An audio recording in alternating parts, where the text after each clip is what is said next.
coercion, racketeering, kidnapping, taxidermy. Wait, that one's not illegal. Right, that one's not a crime. On humans.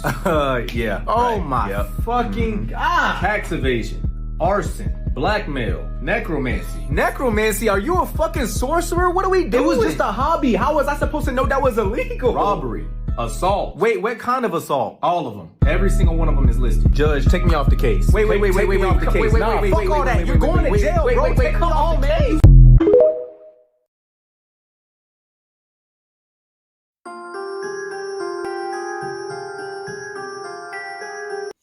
Welcome to my Diddy updates. I know there's been a lot circling around there. There's been a lot of other updates, and you're wondering, well, she said she was going to post updates. Why didn't she? That's because I don't just post everything I hear. I do wait until there's some validity. Of course, everything in this video, because it's an ongoing case, is alleged. I'm not going to say alleged every single sentence, so just know the entirety of this video is going to be alleged.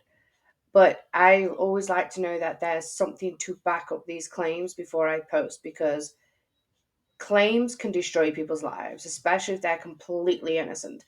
Just because you showed up to a Diddy party, which everybody famous was doing, does not make you guilty by association. In the previous video that I did, they did say after a certain time, they did ask majority people to leave. Only the people staying for the after party were the ones involved. Not everybody was involved, so stop throwing names out because you could be destroying marriages, lives, and everything. But anyway, sorry, I just I just see how much damage is being done out here, and it's not fair to innocent people just because they have to show. Because let's face it, back in the 90s, if we could have gone to a Diddy party, we would have gone to a Diddy party, right? Use your logic when thinking about this stuff. But again, I'm not here to prove anybody's innocence or guilt. I'm showing you what I see, and it's an easier video for me because there's always been conspiracies and claims throughout the years, the 90s, so I'm very familiar with P. Diddy and the conspiracies. It's very interesting how much is coming to light now. So let's go ahead and dig in. I just want to know how much more of my childhood is going to be ruined. I hope they know my nigga gotta fucking kidnap kids. Fuck them in they ass, throw them over the bridge. That's how it is. So what were the main takeaways? What happened inside that courtroom? And if you can give us a little flavor of what did you observe from the man himself, Sean Combs? Yeah, Jesse, it was pretty interesting because I think, we have seen many photos, videos of Sean Combs, aka Diddy, through the Associated Press, through Instagram. And so to see him kind of in person after being in jail for 3 weeks now was pretty interesting, to say the least. And I say that by being that you would expect him to feel a little defeated, a little gaunt, anything like that. But it wasn't that case. He appeared confident. He stood tall. But most importantly and most notably, when he walked inside the courtroom, the first thing that he looked at was his family. As soon as he saw his family, he just lit up. Another thing to note, too, is he wasn't shackled, but he was wearing a khaki prison-like jumpsuit when he appeared inside court, and his family appeared on their end very just happy to see him. Now, I will say, when I was inside the courtroom, I was a little bit towards the back right side of the gallery, and so for seeing Sean Combs, I had to look through a few heads and stuff like that, but again, he appeared just kind of confident walking inside that courtroom, and it might have just been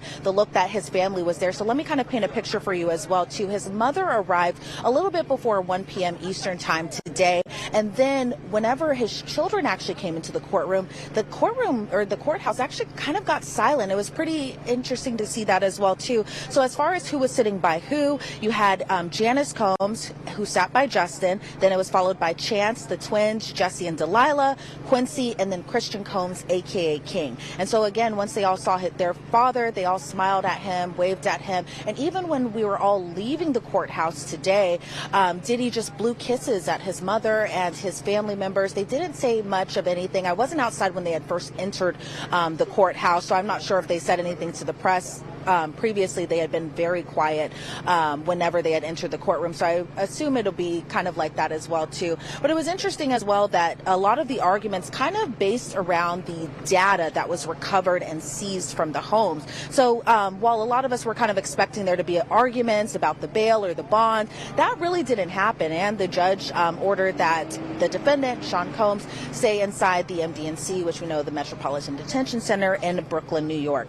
And so as far as what we know now is that we know May 5th is going to be the date, tentatively, that the trial does begin. So we have a lot of stuff that we're expecting to see. But kind of going back to a little bit of the evidence there. Now, I'm looking through this notebook right here, mainly because we're not allowed to have electronic equipment when we're inside that courtroom. So all of this was handwritten notes. So just kind of going over just some of the things that were happening inside that courtroom. You know, I'm sure you have already talked about it there as far as just all the data that prosecutors and now have in connection to the case. So 96 electronic devices were seized across 3 different locations. That included Diddy's Miami home, his LA mansion, as well as all the devices that were seized whenever he went to the airport. Because as we all remember, when the search warrants were happened, he was actually boarding a flight with his twin daughters, including, and I believe Chance was there as well too, his 18-year-old daughter now, when they were the search warrants were happening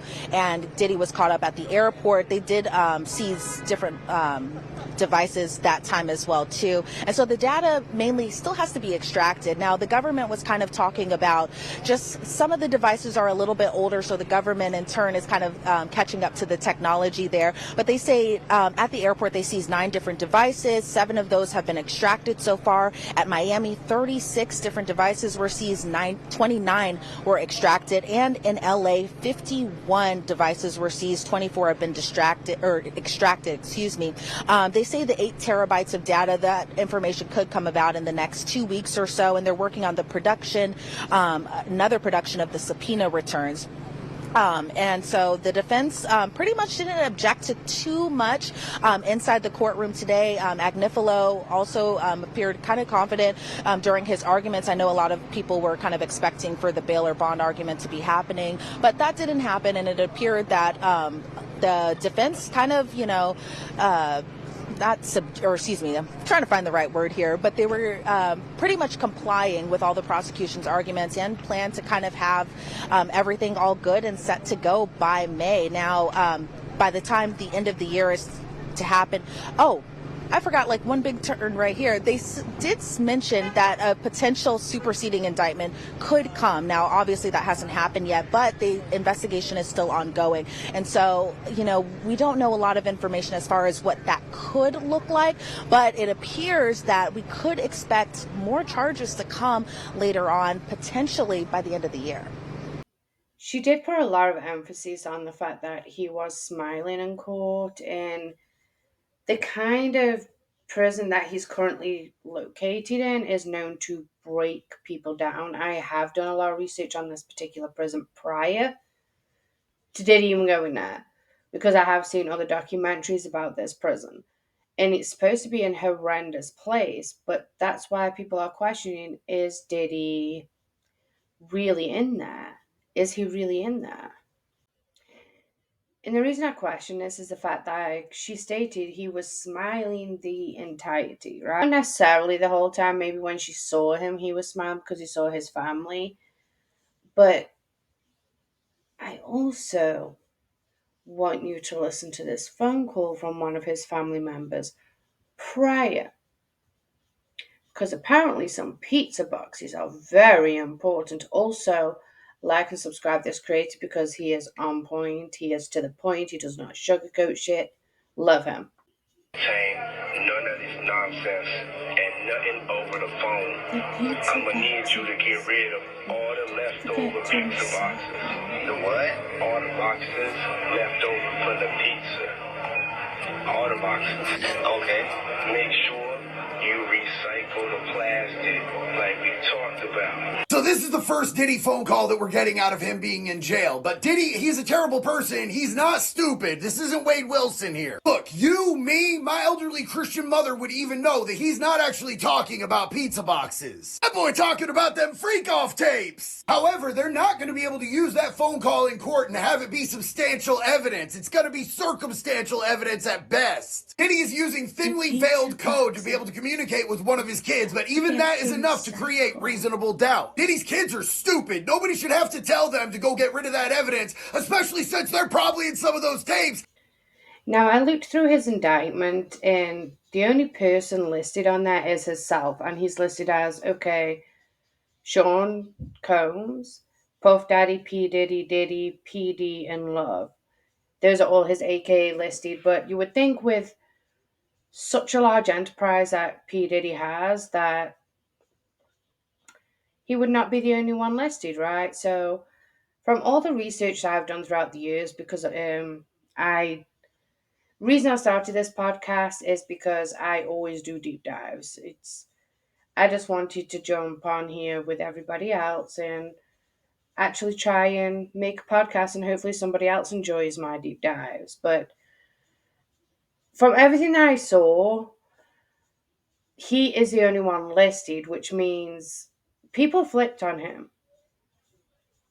Usually that happens because he, like I said, he has such a large enterprise.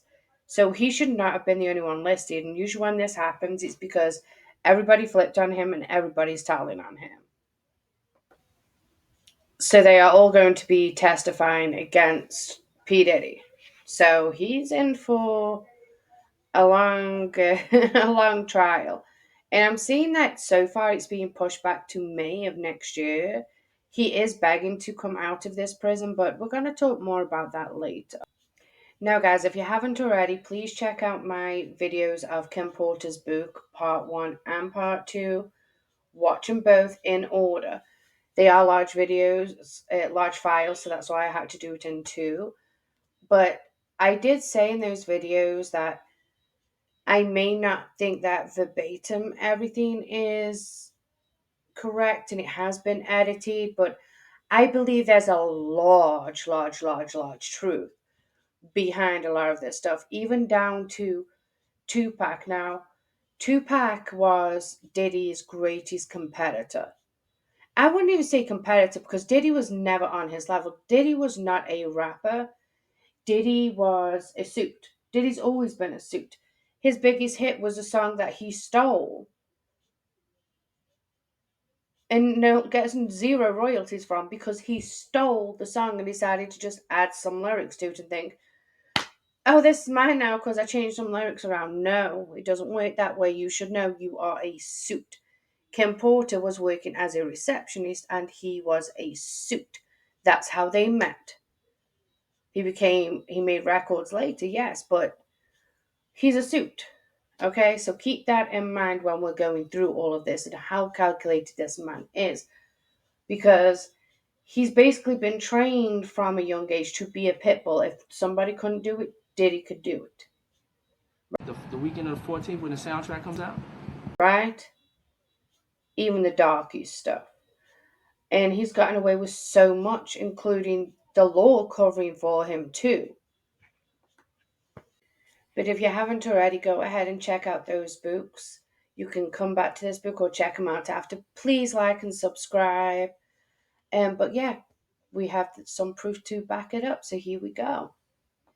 Guest just testified before a federal grand jury. He says he was in possession of a trove of digital evidence from Diddy's freak-offs and parties. His name is Courtney Burgess, and he says a friend gave him 11 flash drives that belonged to the late Kim Porter.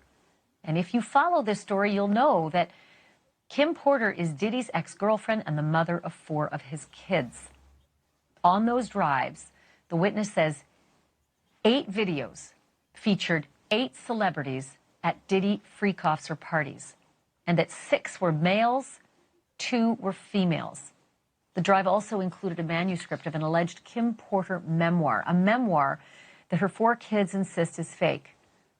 Courtney Burgess told his story on a podcast before he told the grand jury today. And after he told the grand jury, and I mean immediately after, he booked it over to my set, and he and his attorney talked to me. I should tell you that he was very limited in how much detail he could go into about his testimony. And because the 8 people in the videos, the 8 celebrities in the videos were allegedly victims of sex crimes, we know who they are, but we will not be naming them, famous or not. Here now is my conversation with Courtney Burgess and Ariel Mitchell, who's his attorney, beginning with the question of whether the participants in the video even knew they were being recorded.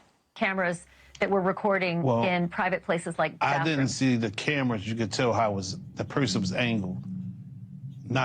I knew that it was a camera there because I was there. You know, I wasn't there.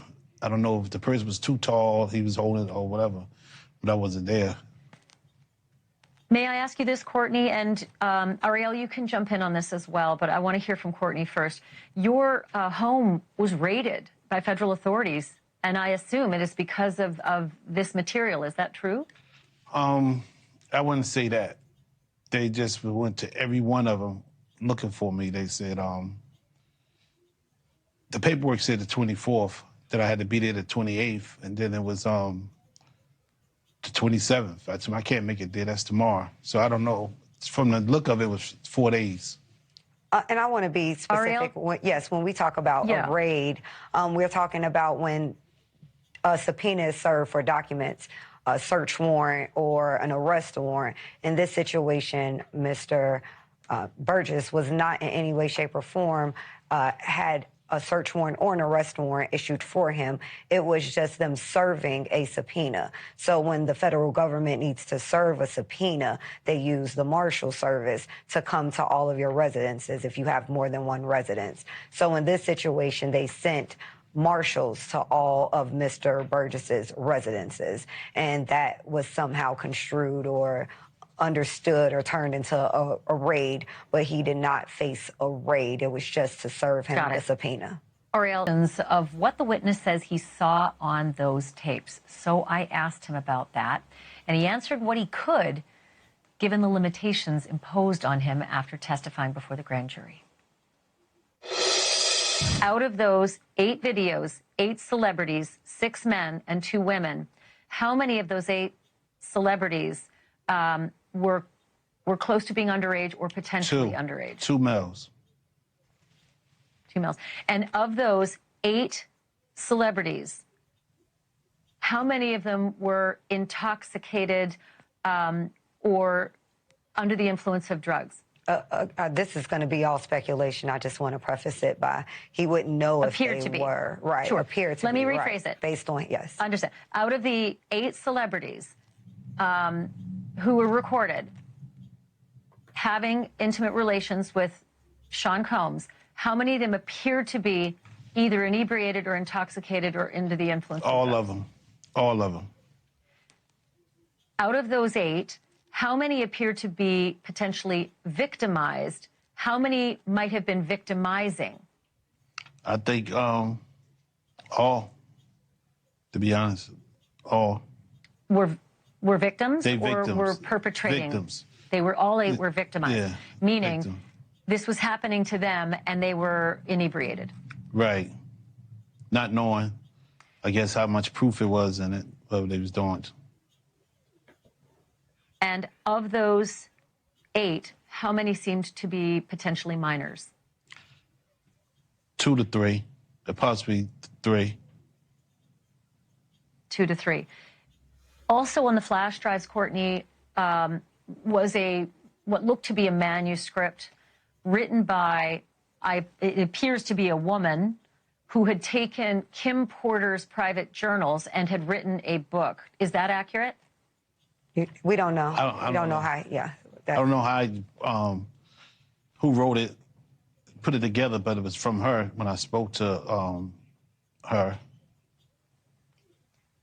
What you received on the flash drives, was it the completed book or was it notes from Kim Porter that later were made into a book? It was completed.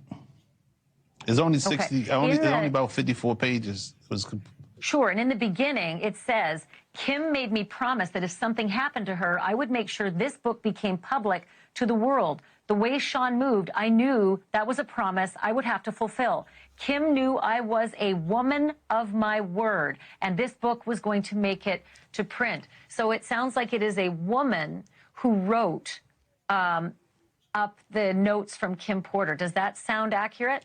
It's how you read it, yes. I haven't even read the book. Do you know who the woman is? No. And to be clear, he received it in its complete form. So I think just to make sure we have some clarity here, the manuscript that Mr. Burgess received was already in its complete form. It's not that he edited it or changed anything. Got it. He did give it to someone else who then edited it, but that's not how he received it. Okay, so now, of course, there's been a lot of rumors that isn't even Diddy in prison, and I can say I'm kind of 50-50 on this conspiracy, because the man in the picture right here doesn't look like Diddy, but we also need to keep in mind that Diddy got high, really high in New York right before he got arrested. He wasn't expecting to be arrested. He damn sure was not expecting to spend time in prison. He thought he was going to get banned straight away. So is this face just pure distress, aging, not having makeup on? Because I don't care what they say, they wear makeup, right? Because Diddy is not, he's not an unattractive person, but he's not a really attractive person either. And I believe that he just wore makeup to contour the way he looked, to make himself look more attractive. But let's go ahead and take a look at this video. Listen to this, Tick. I never report on hip-hop news, not my lane. But I got some exclusive Diddy news, 101, nobody knows this shit, right? And this is why it happened. Right now, where Diddy is being held at the Federal Bureau prison, which is in Brooklyn, right? Check this shit out. About a week ago, I was getting a haircut, right? Obviously, I look disgusting right now. And within my haircut, one of the barbers, right, was talking, and what he said really made me wake up from my haircut, because I was knocked out getting a haircut. This motherfucker walked in and said, yo, y'all not gonna believe what my friend told me. We're like, what your friend told you? I'm listening while I'm getting a haircut. He goes, why my friend just left the Federal Bureau prison in Brooklyn, and he said that the motherfucking nigga that's supposed to be Diddy in prison is not Diddy. And this he said it's not Diddy. Everybody knows it. They said Diddy is not in that prison. It's all cap. And it all made sense to me when one time I heard in the news that Diddy didn't want to be moved from that Brooklyn MDC, if I'm correct, the Federal Bureau prison. And now, if you go look at the fucking news, the prison got raided by another special team of FBI.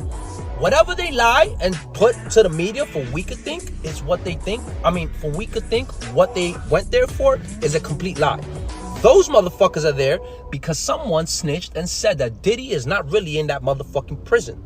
This is exclusive news. Now, whether the barber was lying or not, it's pretty intense to lie about some shit like that. But he said once again that his friend that was in the Bureau prison, right, the MDC in Brooklyn, he said that when they will walk or anything revolving Diddy, the guy that is in there is not Diddy, but they use his body as the entity to say it's Diddy. Diddy is not in the MDC Federal Bureau prison. And if I'm wrong, I'm wrong, and I don't give a fuck. But what a coincidence right now. If you go on the news, they're saying that the MDC Federal Bureau prison is being raided by the FBI. And their excuses are due to violence or corruption. No, it's because Diddy is not there. That's some real New York shit, son. It's crazy. There you go. My motherfucking nigga Diddy, no matter what the fuck you going through, you just always find a way to get out of it, huh, homie? Crazy. Exclusive 101. Banger! And it makes sense because they can't force people to, well, I guess they could if they wanted to, but they're not exactly trying to keep people inside that they don't need to. And they did raid the prison. All of that's true. I've not heard of why would they raid it. Just, I don't know. It all seems a bit sus, don't you? Do you think so? It all looks a bit sus. Like, Diddy goes to a prison that nobody likes. He looks different than what he normally looks like. But there's things that can explain why he looks that way. That's why I said I'm 50-50 on it.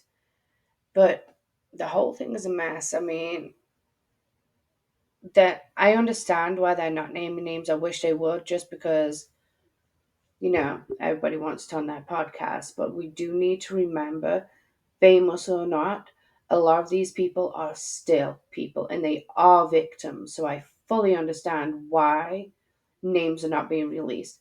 However, I have heard, and I don't know the validity in this, I have heard that Elon Musk has purchased some of those black market Diddy videos. Diddy and Epstein, there's probably several thousand hours of footage here. Yeah. Yeah.